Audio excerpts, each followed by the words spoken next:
I hate the new Michael Myers. My favorite part about playing Michael Myers is that I get to buy a new controller after I smash mine into the wall. Like, Michael Myers is meant to be scary and oppressive, as if there's no escaping him. And what Dead by Daylight has created is a killer that can't really do anything particularly well. Not that it matters now, but I bet my ideas are better than the ones that Behavior came up with. But what kills me the most about this entire thing is that they made the Krasue so powerful. Like, the Krasue honestly feels unstoppable sometimes. Like, as if there's no way to counter or escape her. Which, if anything, that should be how Myers feels. So let's do this. I'm going to tell you my idea for how they should have changed Michael Myers. You guys go to the comments and tell me how you would fix him, and we'll compile all the best ideas and march it right down to Behavior's headquarters. And now it's time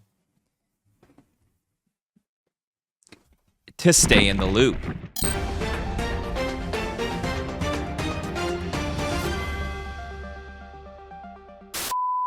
So let's talk Myers. Okay, so picture this. Let's bring back the old stock mechanic, but it's individual for each survivor, kind of like Ghostface. You build up stock throughout the match, and the stock meter cannot reset. As it gets higher and higher, Michael Myers gets added benefits in Chase. So let's say he can break pallets faster, he can vault windows faster, kind of like the Pursuer mode, but like a permanent thing. And maybe when it's maxed out, he can insta-down that survivor. Like, yeah, that is oppressive, but maybe it's like a longer build-up, and then again, Michael Myers is supposed to be like a very strong and scary killer. Or maybe this would be a pretty interesting idea. So let's go back to like the stalk mechanic, but once a survivor is fully stalked, Michael Myers can see their aura permanently. There's like a fog effect, kind of like Freddy's dream state. So like that survivor just sees a lot of fog, so it's harder to see Michael Myers. And then maybe he gets like blood favor, where like nearby pallets and windows are blocked. So that could be cool too, where you build up the stock and then all of a sudden when you're fully stocked, it's like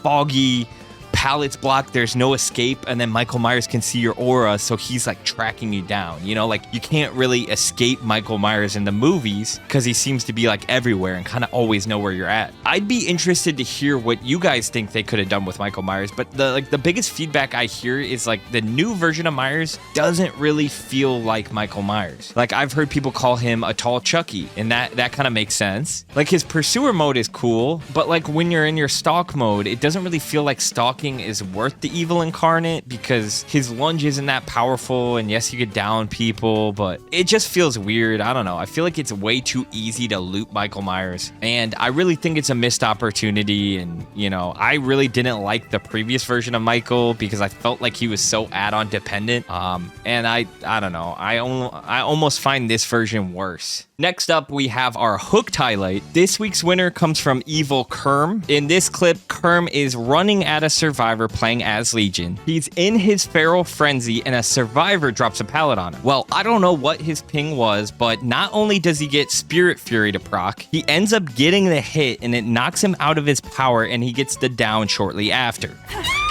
Now, some people would call this clip luck, and I would say that's not the case. I would just say it's terrible connection. Shout out to Evil Kerm for being this week's hooked highlight, and hopefully you can get some better internet. Hey guys, Straz from the future here. Now, my original segment was going to talk about the hot fix for Krasue, which was like a very minimal nerf. She was still really good after that. But this morning, Dead by Daylight dropped another Krasue nerf. So instead of the old segment, we're going to go over the new nerf and I guess the impacts it might have on the game, and is she still an S tier killer? We'll find out. So now by far the biggest change they made is now you're no longer leeched after you get hooked and unhooked.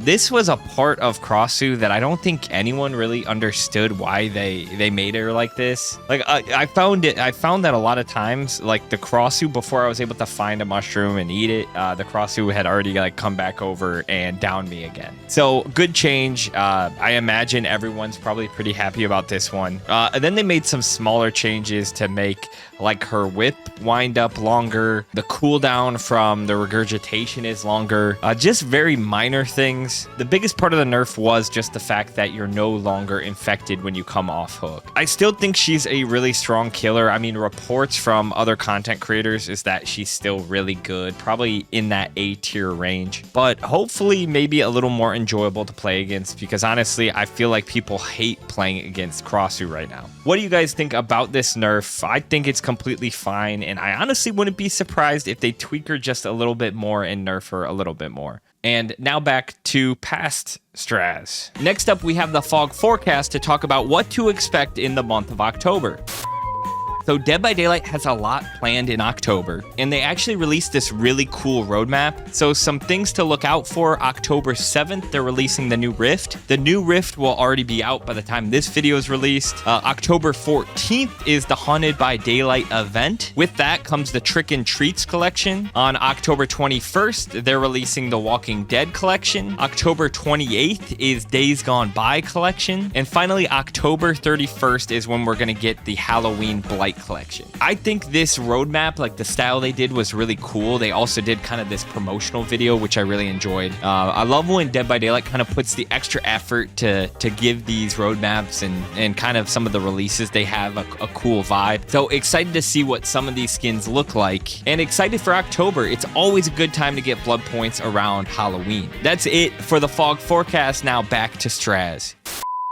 So the YouTuber The King just posted an interview with Mathieu Cote. It seems like they do these interviews fairly often. If you don't want to watch the whole hour and 30 minutes, I did, and I have you covered. I can kind of give you the spark notes. I'm not going to lie, I had to watch this at 1.5 speed. It was a lot of small talk and really not a lot of meat on the bone. They did mention they have like licenses already planned up to 2028, which I think is really interesting. They talked about original chapters versus licensed chapters, and The King and Paulie were kind of hyping up some of the original chapters, and Mathieu kind of pushed back, saying the licensed chapters are like the ones that bring in the new player bases and they bring in more money, which it's stuff that we already knew. Like the original chapters are cool because they have more freedom with like the skins and like the powers and all that, but the licensed chapters are like the bigger draws. So definitely seems like they are more focused on the licensed chapters. They brought up the licensed chapter that actually got pushed back to next year, and kind of how they wanted to create a finished product, which I think comes off the back of the Walking Dead release. Like that release had so many issues and probably gained kind of some negative press towards the Walking Dead. So it seems like they don't want to make that mistake again. But it was also weird because Mathieu then brought up like sometimes the license holders go to Dead by Daylight and ask them to delay chapters, which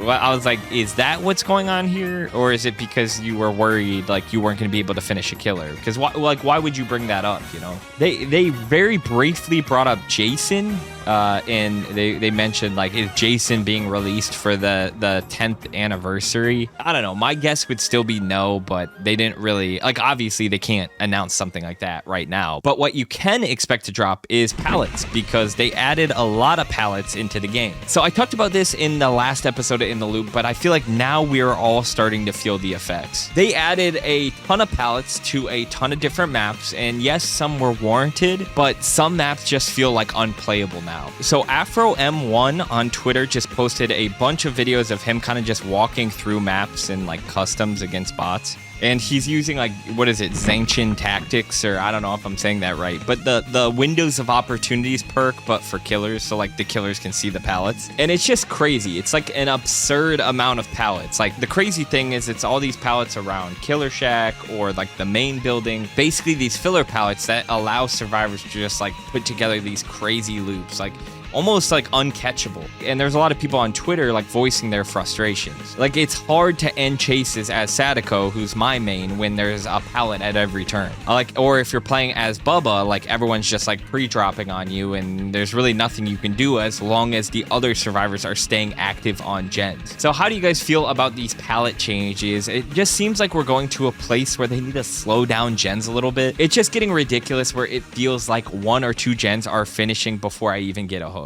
So for our final section, we have the Wheel of Nerfs, which is going to predict what killer behavior is going to nerf next. Now, it kind of seems like it's random who behavior decides to nerf, which is why the wheel will determine it. And it looks like, unfortunately, the Hillbilly is getting nerfed. So all my Billy mains out there, watch out. Behavior has you in their sights. He's gonna be a D tier killer here in the next couple weeks. That's it for season 2 of In the Loop, but be on the lookout for season 3. But unfortunately, there won't be any more ties.